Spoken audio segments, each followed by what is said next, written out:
Salam sejahtera buat kita semua. Selamat datang di kelas 12 buat adik-adik atau peserta didik yang ada. Dan ketemu lagi dengan saya Bapak Melki Koyong dalam pembelajaran Pendidikan Agama Kristen dan Budi Pekerti kelas 12 semester pertama.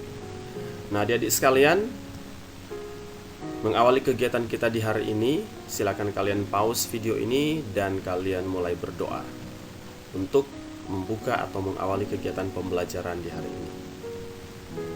Setelah kalian selesai berdoa, kita akan masuk dalam materi kita di hari ini tentang hak asasi manusia. Nah, pembahasan mengenai hak asasi manusia ini merupakan topik yang amat penting karena menyangkut hak paling mendasar yang diberikan Allah bagi manusia. Misalnya hak untuk hidup dan dihargai sebagai makhluk mulia ciptaan Allah. Dan juga dalam topik ini akan dilakukan beberapa kali pertemuan. Dan ini adalah pertemuan yang pertama dalam pembelajaran kita. Selanjutnya, masuk dalam materi kita, apakah arti hak asasi manusia? Kalian bisa definisikan apakah arti hak asasi manusia? Nah, hak asasi manusia adalah sesuatu yang melekat pada manusia, yang tanpanya manusia mustahil dapat hidup sebagai manusia. Sifatnya tidak dapat dihilangkan atau dikurangi oleh siapapun. Bahkan secara sederhana, hak asasi manusia adalah hak yang dimiliki oleh setiap manusia sebagai makhluk ciptaan Allah. Nah, salah satu contoh hak yang paling mendasar adalah hak untuk hidup. Hanya Tuhan yang memberi kehidupan dan Tuhan jugalah yang berhak mengambil kehidupan itu. Tapi sayang sekali dalam kenyataannya begitu banyak orang yang belum menyadari dirinya memiliki hak yang tidak dapat dilanggar ataupun diambil oleh orang lain. Bukan hanya manusia sebagai individu, bahkan institusi atau lembaga negara pun dapat melanggar HAM warga negaranya ketika negara tidak dapat menjamin terpenuhinya HAM warga negara sebagai individu maupun sebagai kelompok. Nah, ini ada sebuah ilustrasi yang kalian bisa perhatikan dalam dua gambar yang ada di sini mengenai praktek hak asasi manusia dan pelanggaran hak asasi manusia. Kedua gambar di atas, manakah yang mewakili penegakan HAM dan manakah yang termasuk pelanggaran HAM?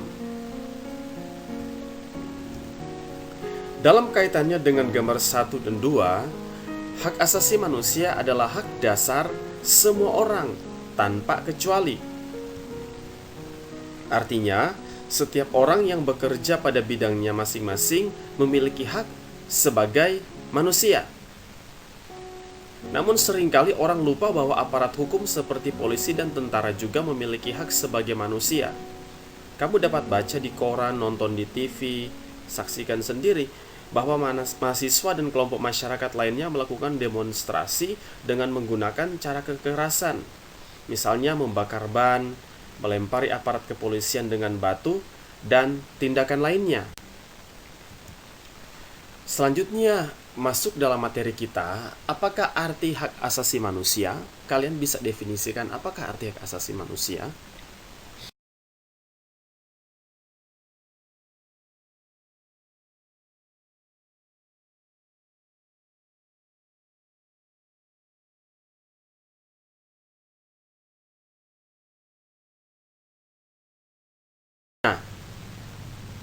Di bagian ini, kita akan belajar memahami hak asasi manusia dalam konteks Alkitab.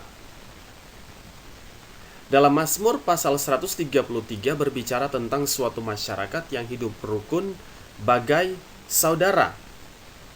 Masyarakat yang hidup rukun seperti ini tentu akan saling menghargai sesamanya. Mereka tidak akan saling menekan, menindas, memeras, apalagi menganiaya. Sebab menurut pemazmur, masyarakat seperti itu akan tampak indah, sehingga konflik atau perbedaan pendapat akan mereka selesaikan dengan baik. Sehingga ada hal yang lebih penting lagi, dengan kondisi masyarakat demikian yang baik, yang hidup dalam kebersamaan, hidup dalam kedamaian, maka Tuhan akan melimpahkan berkat-berkat-Nya.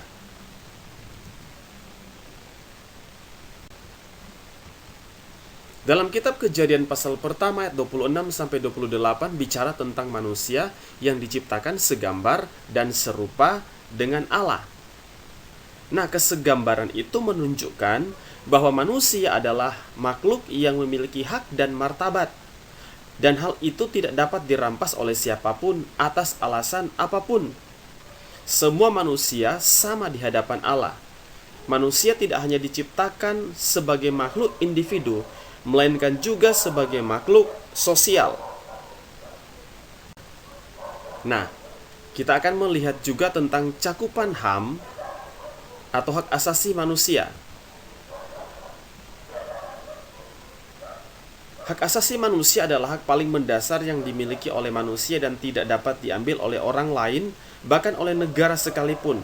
Nah, hak-hak asasi mencakup sebagai berikut. Yang pertama, hak warga negara, mencakup hak untuk hidup dan merasa aman, memiliki privasi, berkeluarga, hak milik pribadi, menyatakan pendapat dengan bebas, memeluk dan melaksanakan agama kepercayaan, dan berkumpul dengan damai. Yang kedua, hak-hak politik, mencakup hak untuk berserikat, membentuk partai politik, ikut serta memilih dan dipilih dalam pemilihan umum, menduduki jabatan pemerintahan, dan sebagainya. Yang ketiga, hak-hak ekonomi dan sosial, mencakup hak untuk bebas dari kemiskinan, hak untuk diterima dalam masyarakat dan bangsa-bangsa, dan hak untuk menentukan nasib sendiri. Nah, selanjutnya kita akan melihat sejarah singkat hak asasi manusia. Menurut Diane Ravitch dan Abigail Turnstrom dalam buku Demokrasi Klasik dan Modern pada tahun 1941, Franklin Delano Roosevelt menyampaikan pidatonya yang terkenal mengenai 4 kebebasan yang diharapkan dapat diberlakukan di seluruh dunia, yaitu sebagai berikut. Yang pertama, kebebasan berbicara dan berpendapat dimanapun juga di dunia ini. Yang kedua, kebebasan kepada setiap orang untuk beribadah kepada Tuhan dengan caranya sendiri dimanapun juga di dunia. Yang ketiga, kebebasan dari kekurangan. Artinya setiap negara berhak untuk hidup damai dan memberikan kedamaian bagi masyarakatnya serta kesehatan yang baik. Yang keempat, kebebasan dari rasa takut. Artinya setiap negara dan masyarakatnya memiliki hak untuk bebas dari serangan dan intimidasi maupun invasi negara lain maupun negara tetangganya.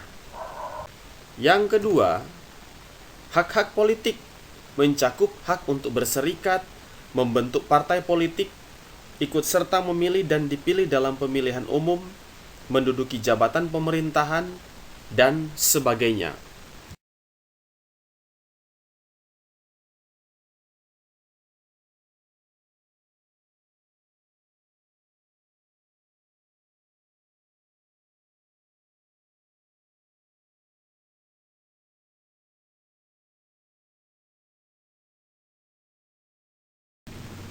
Nah, adik-adik sekalian, mengawali kegiatan kita di hari ini, silakan kalian pause video ini dan kalian mulai berdoa untuk membuka atau mengawali kegiatan pembelajaran di hari ini.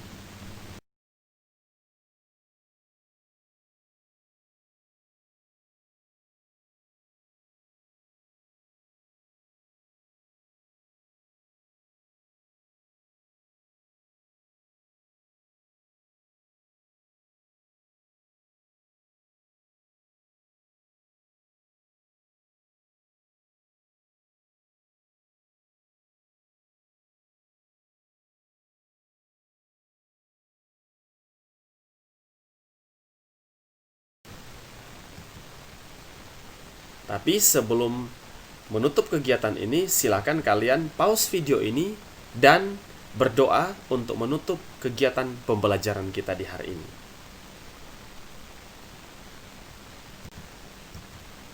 pembelajaran kita telah selesai, dan sampai ketemu lagi pada pembelajaran berikutnya. Terima kasih, Tuhan Yesus memberkati. Shalom.